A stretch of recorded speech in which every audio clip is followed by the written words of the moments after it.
once again at Bat Chat. I'm Captain Logan, and joining me today, as always, is the magnanimous Beware the Steve Baxi. Hey, everybody. And our special guest today is Dan Torrey. How's it going, everybody? How's it going, Dan? Thanks for being on the program. I'm doing pretty well.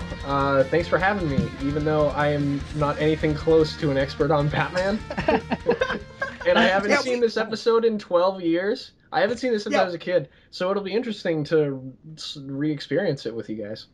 Dan is not prepared, nor is he a mega Batman fan, and so he is here simply by virtue of the fact that he has seen this episode at one point, and we like him. There's nothing wrong with that. No, we're doing some other videos with Dan tonight. We just thought it'd be fun if we had him with us. It was more like we just didn't want to drop him out of a call for half an hour. So, so anyway, Dan's going to join us. Steve, I've been looking forward to this all week, man. Oh, yeah, me too. This is one of my all-time favorite episodes. Today we're talking about Beware the Gray Ghost. Amusingly, and now we finally figured out that is definitely the actual episode title, Beware the Gray Ghost. On the box set, when you pop it open, it says Beware, what is it? It's like, it's Beware of the Gray Ghost. Yeah. And then when you put it in your player, it says Beware of Gray Ghost. And so the box set is really confused about the title of this episode. And if you got it on VHS, they would spell gray with an E. So there's yet another variation there. Beware the Gray Ghost.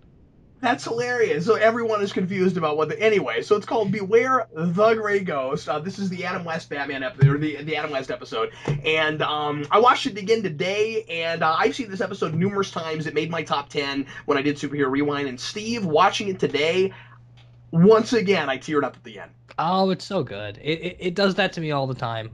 Particularly now that I've talked to you so much about what Adam West's career was like and getting the 66 release again. This is one of my favorite things for art imitating life or art like discussing life or reflecting life. Yeah. And I think it's just handled in such a classy way. We'll go ahead and get into it. If you'd like to watch the show with us, you'll want to get your DVD or go to Amazon Prime and get past all the menus and everything. If you're looking at it on DVD, make sure you're watching Beware the Gray Ghost. Don't watch either of those other episodes. Don't watch Beware of Gray Ghost or Beware of the Gray Ghost. And get it to timestamp 0. Get ready to watch it with us. If you are not going to watch it with us and you're just going to listen to us, of course, you can listen to it or watch us like a podcast or video cast, and we will do our level best to provide as much context as humanly possible for what we're talking about. Let's get right into it, folks. Please press play right now.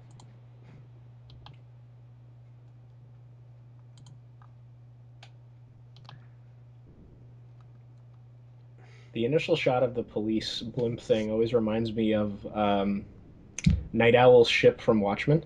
That's yeah. Good call. You know, it's funny that you said that because this time I was actually thinking about with the Warner's logo and the lights that look like I was actually kind of thinking of like owl eyes. Oh. And it made me think of like Court of the Owls, and then I was like, well, this is like 25 years before that. So you guys are lucky because you get the good intro. I still got the Superman Batman one. See, cool. Steve just can't even talk to it. He doesn't even know what we're talking about. He doesn't get to watch it the same day. He has no idea what we're even talking about. Because it's not like you've seen this intro 55 times. Exactly. I've never seen it in my whole life. You've actually probably seen it a lot more than that, because there's more episodes of the show than that, I think. Maybe. And you've probably seen all of them more than once, so you've probably seen this intro probably more like 200 times. It's a good intro. It is really good. Beware the Gray Ghost. So right away, something I noticed when I was watching this today is that this opening title card showing the Gray Ghost in silhouette looks a little bit Mike Mignola. Yeah, that's a good point. Especially with just the black and red as colors. It really feels like the 90s Hellboy kind of covers that they would do. I love how this opening thing with the Gray Ghost beating up the muggers is completely in black and white. It just looks great. And what's really fun about that, too, is that, you know, it's in black and white because it's supposed to be an old show, but then most of the time when we see television in present day, it's also in black and white because they tried to make this timeless and just to have a kind of a stylistic thing with the way they do their television. So it's really fun when we get to the beginning of this and we actually get into this episode. You think you might be here for a minute, and then immediately we go out and we see the TV and we see you know young Bruce Wayne watching it. But it's really fun that that, you know, we see that, and then it's framed exactly the same way when the Mad Bomber in the present does the exact same thing from the TV show. It's really cool the way we did that. And honestly, when I first saw this, or maybe not first, but when I saw this again a few years ago, I remember thinking, they're sure making that look a lot like they would animate it if it was just happening in the TV show, and then they show it to you again, and then you're like, oh, that's why.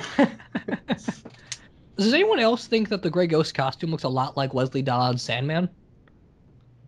I hadn't really put my finger on that. Yeah, I was reminded of the Shadow too, just with the cape that he has on, which I think is kind of cool. Because he's clearly very Shadow derived, and I'm kind of surprised they went with more of a Shadow thing, and I think that's just to kind of reflect the edgier Batman thing, because, you know, he's such a knight kind of character. Then Zorro. Yeah, and Batman was inspired by the Shadow too, so it's kind of cool that they made him. Well, he was partially inspired by both, certainly.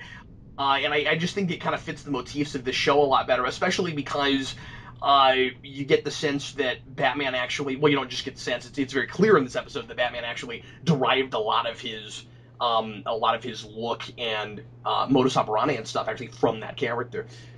Yeah, and we'll get more of that later when we get to have the Grey Ghost in the Batcave and he sees how he models it.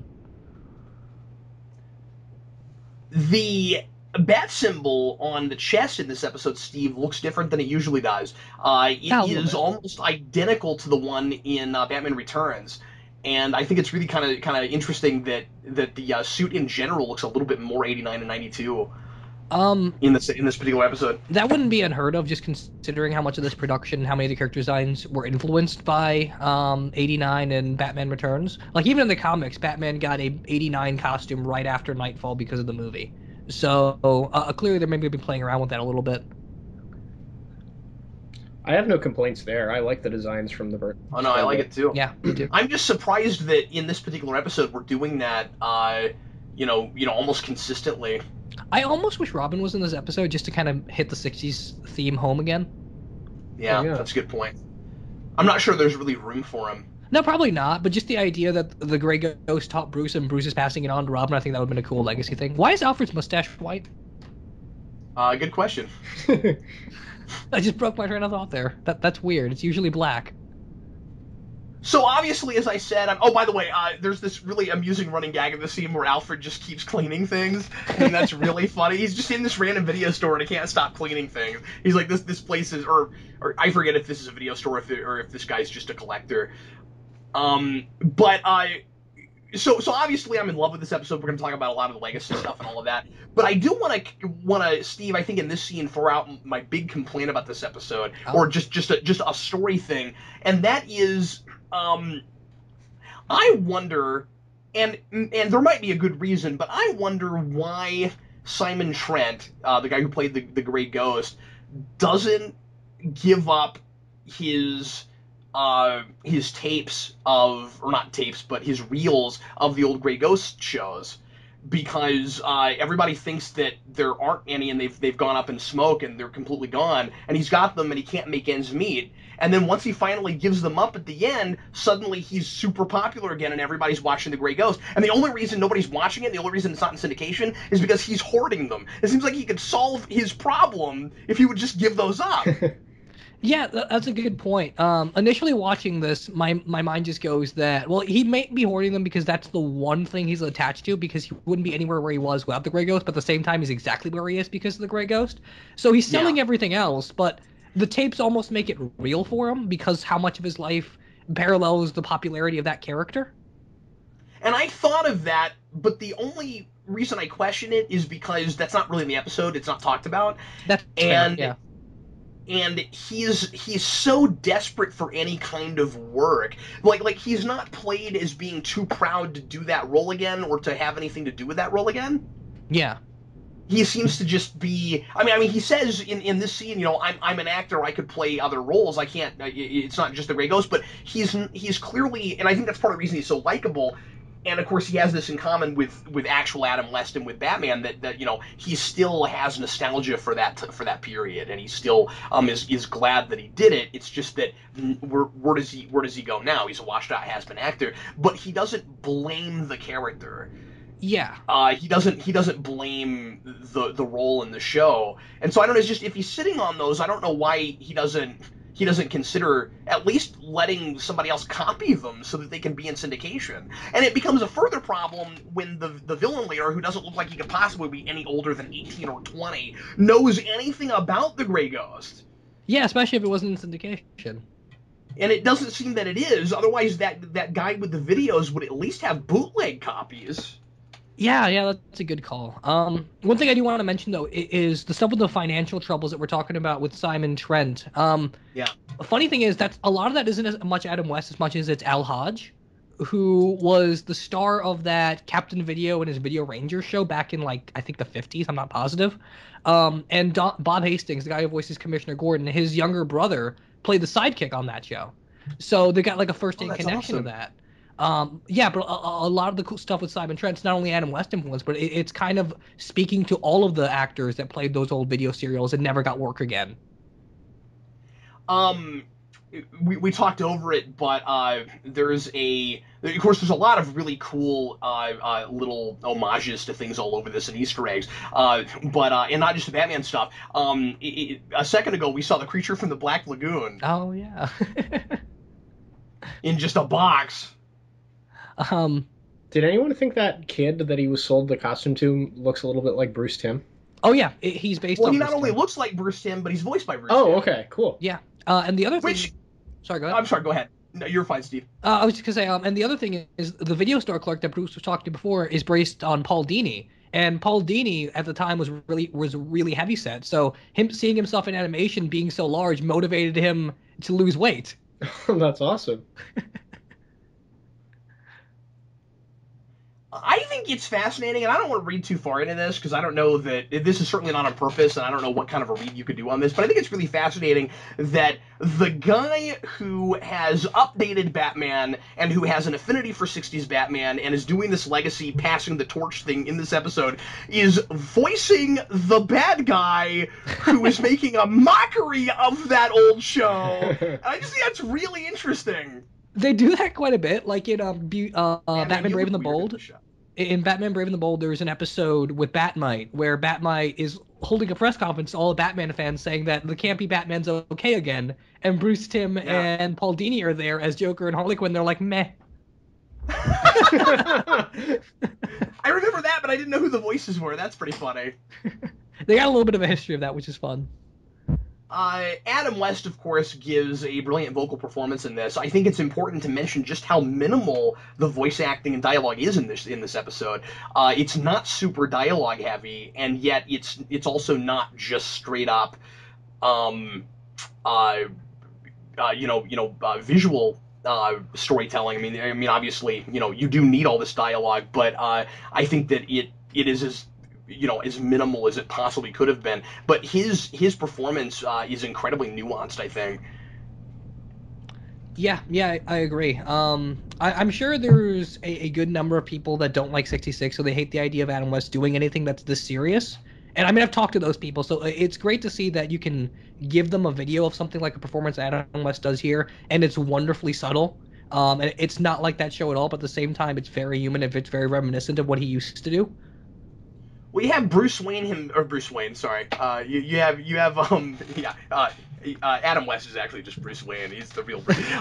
You have Adam West himself saying the line, "I can play other parts." Yeah. And I think that's really cool because he does that in this. He's playing the proto-Batman, but he is also playing a role that is very different, not just from this Batman, but or how different is it really? And that's one of the things that's very interesting. But also very different from the role he played in the 60s. Yeah.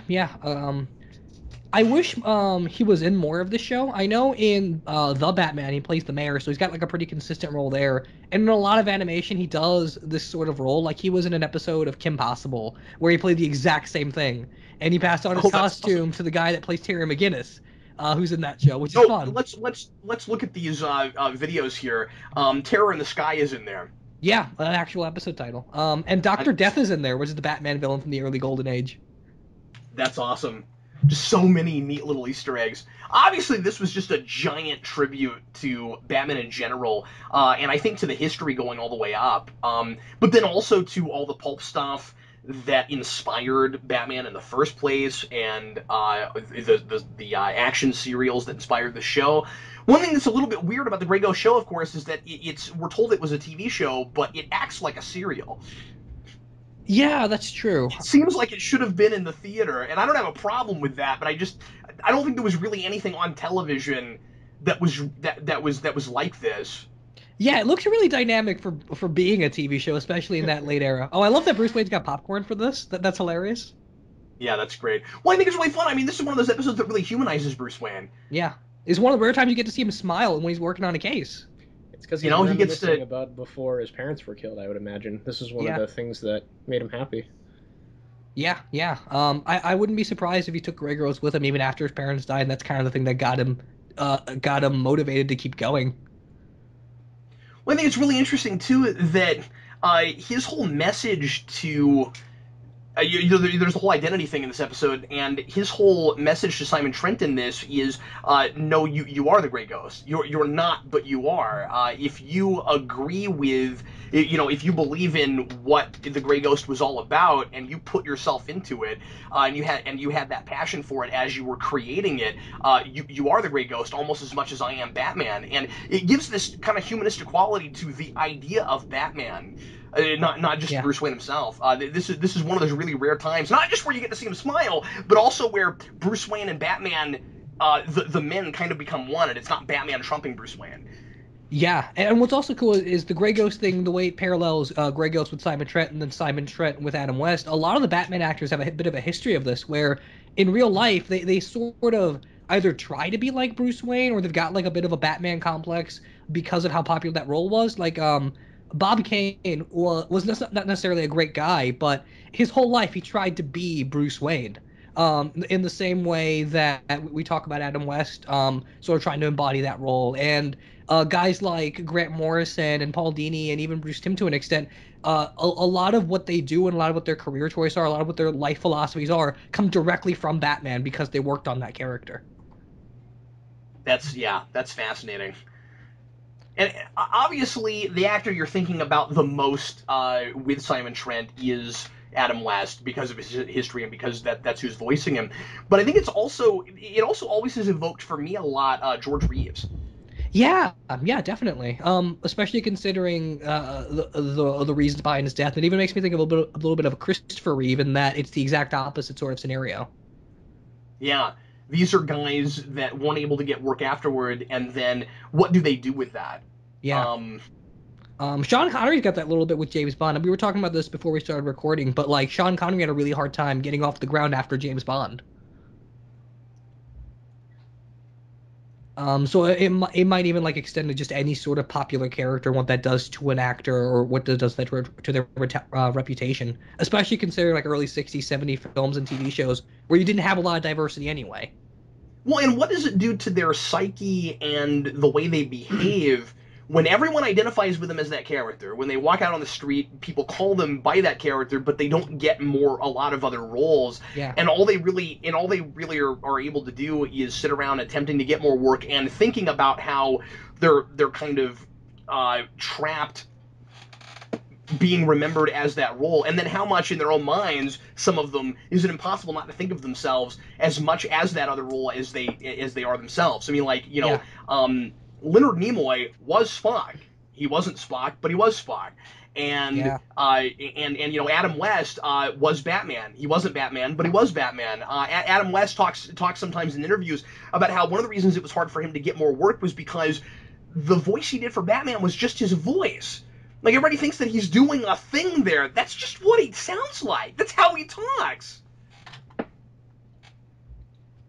Yeah, it's interesting when you think about the people that played those roles in the 60s television shows. Typecasting happened to a lot of them. The only one I can't think of, I can think of that it didn't happen to, was Bruce Lee, who played Kato on the Green Hornet show. Well, even to an extent, after he established his career as a martial artist, he was essentially the same character in every movie. Mm. Well, I think part of the reason that happened was because that show fell into obscurity. I mean, I think, by the way, the cockpit of the Batmobile looks really bizarre in this particular scene. Oh, yeah, you're right. It It's a looks little bit weird. different than it ever does, and it looks almost weirdly like computer generated or something. It's not, but it's weird. But anyway, yeah, and I think part of that with Bruce Lee, Dan, is just because that show kind of fell into obscurity, and it got I think it got canceled prematurely. And I'm not sure how familiar you guys are with the Dirty Harry movies, but is this reminding you at all of that last one, the Deadpool with the remote control cars? no, Steve, this doesn't remind me at all of Deadpool. In the final Dirty Harry movie, the Deadpool, there's essentially a very similar plot where there's a mad bomber that controls remote control explosive toy cars. Oh, And they look He's the really evil similar. midnight bomber. What bombs at midnight? Yeah, they look almost identical in that shot that I just saw. Oh, that's awesome. Yeah, it's kind of cool. I'm not sure if it's a reference or not, but Frank Miller notoriously hates that movie. And so when he does stuff like Sin City and Batman, he kind of puts Dirty Harry into it because he says this is how that franchise should have ended. That's where his final Sin City book came from, because he didn't like the ending of the Deadpool. It's really cool to see this kind of switcheroo on Adam West here when he comes into the Batcave. Of course, so that he doesn't know how to get there, he's wearing a blindfold, and that is of course a reference to the Bat gas from the '60s show. Oh yeah. And when we're looking at the Shrine to the Grey Ghost, there is a poster that is that famous Batman animated series poster with just the arm and the cape and the eyes. I think it's fun that they did that with this too. Oh yeah, it's great. Maybe it was a little bit of a missed opportunity though that they didn't add as much Zorro as they did the Shadow and Sandman. Yeah. Because this guy's clearly not a squashbuckler type, but I feel like Batman would love that sort of thing, especially considering the history we give him in this episode. I think it's really funny that Batman really doesn't have enough evidence to assume that it's Simon Trent that's done all this. I mean he's got some evidence, but it could be some other things. And Simon Trent, luckily, very quickly is able to convince him, but he gets pushed all the way to that precipice and almost off of it. That's true. It's really funny. I think even Kevin Conroy is kind of upping his game when he's voicing against Bruce Timm and Adam West. Like, he feels a little bit different than he did in the previous episode. Like, he's really at home as Batman now. Almost like he got a seal of approval from Adam West. Yeah, it reminds me a little. Obviously, this is later, but it reminds me a little bit of the whole thing with Tom Welling and Christopher Reeve in Smallville. Yeah. Where Tom Welling's acting is 5 times better in that episode than it is before it. In a lot of things before it, just because of who he's in the room with. You can tell just how much affinity everybody has for the episode they're making here. This is an event. I have a few. Maybe I'm wrong about this, but this guy, this kid that's behind all of it, he reminds me a lot of the Batman version of the Toymaker. I'm not sure if they're the same guy or they're based on the same kind of thing, but he's got essentially the same plot and the same look. I haven't seen that. I don't remember. Every time you bring up the Batman, I'm like, I guess at some point I gotta watch that show, so I'll know what the heck you're talking about. I just recently did like a whole rewatch of that thing, so it's always on my mind now. The toy place. There are a lot of explosions in this episode. Yeah, really. The toy place that he works out of is called Yester Toys, and I think that's smart and fitting. There's so much of a nostalgia motif in this episode, and the idea of being the whole washed up thing, and ideas of yesterday coming back to haunt us, but also how the old can become new again. Yeah, I like that we get to see both sides of that. I like that we get to see both sides of that. Where with this toy guy, he shows us kind of the negative aspect of that, making it all about making millions, collecting, and killing people, and then the other side of that is now Grey Ghost is cool again. And then also, if you look at that line for Simon Trent at the very end, there's a lot of young kids in there along with the old people. So there's very much of like a this is something that their parents passed down and people just enjoy, and it's not just an old TV show. It reminds me a lot of what happened with the Comic-Con culture and how a lot of these other actors are coming back and making a living off of just being public figures that people love. Yeah. And how often do you get a lot of young kids and younger people who go looking for those people, and it doesn't matter to them that those shows are 30, 40, 50 years old. Right. I think this episode is almost more relevant and more poignant now than it was in 1992. I mean, like, after having movies like Birdman, it speaks on a different level. Like, that scene earlier in this episode where he destroys his apartment reminds me a lot of that Birdman scene where he destroys his room. Like, it's the exact same kind of cathartic experience for both those actors. And he can't see the potential of what could happen with that character. Again, partly because, you know, he's not giving up the only copies there are of the TV show. Yeah. But I think that's really neat, where it's like, you know, does it really matter that he may never get to work again and play a different character when he got to affect positively generations of people, and not just generations of people, but also Batman. If not for him, there would not be Batman. And I just think that's really great. And so, you know, how many people get the opportunity to have that effect on the world? There's almost like a kind of silent acknowledgement there at the very end where the Grey Goose realizes that Bruce Wayne is Batman. And I like that they don't take that too far, because you know it could be that he gets it and that he doesn't. There's no wink, nod kind of thing. It's kind of just you know, Bruce Wayne gives him that, and he either gets it or he doesn't get it. But I think for Bruce, there's almost this important symbolic thing for him of acknowledging his hero both as the man he was and the vigilante he's become. Yeah, and being able to help him out of the gutter the same way that he helped him when he was a kid. That he's playing that role for him, just like Grey Ghost did for him. Yeah, that's a really good point. When Grey Ghost, you know, toward the beginning or toward the middle of the episode, says that he's glad that it wasn't all for naught because somebody remembers. I don't know how much of that has to do with I inspired Batman, and how much of it has to do with he's just glad somebody was affected by it, or at least someone understood to an extent. There's a great interview with Dennis O'Neil. Somebody got what he was about. There's a great interview with Dennis O'Neil where he talks about how it doesn't matter that if the masses don't get what you're doing in a comic book, as long as you get maybe one smart 12-year-old to think about those ideas or to feel something, then you did your job. Yeah.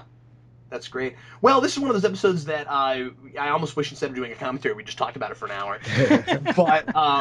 But anyway, everybody, thanks a lot for watching. Sure hope you enjoyed it. Dan, thanks for sitting in with us, man. No problem. I had a good time watching this. It was a good episode to watch, I think.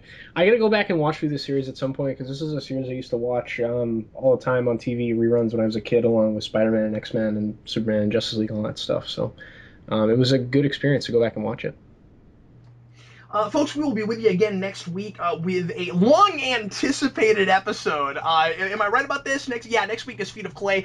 So this will be next week is Prophecy of Doom. Okay, not Feet of Clay. I'm sorry, I'm jumping the gun because a lot of us have been waiting to hear what Steve has to say about these episodes, because we know that Steve doesn't care for them, and and it's one of my favorites, and we're gonna duke it out. And a lot of people in the comments are like, Steve's a crazy person, so we gotta see what he has to say. So long anticipated. But you're going to have to wait one more week. Remind me what Prophecy of Doom is, Steve. Essentially, Bruce Wayne joins a cult run by a so-called psychic, and it's easily one of the worst episodes of the series. Up there. Awesome. I love it when we do the really crappy episodes. All right. This one is so funny, though. It's so over the top. I vaguely remember that. Okay, so we'll do that next time. Dan, thanks again for being with us. No problem. And if Dr. Doom is in the next episode, I'll come back. Because I love Dr. Well, the Prophecy guy looks a little bit like Doctor Strange, if that helps. Oh, that's very cool. I like Doctor Strange more than I like Dr. Doom. Well, there you go. We'll see you again next week, folks. I'm Captain Logan. This was Steve Baxi. See you guys. And Dan Torrey. Yeah, guys.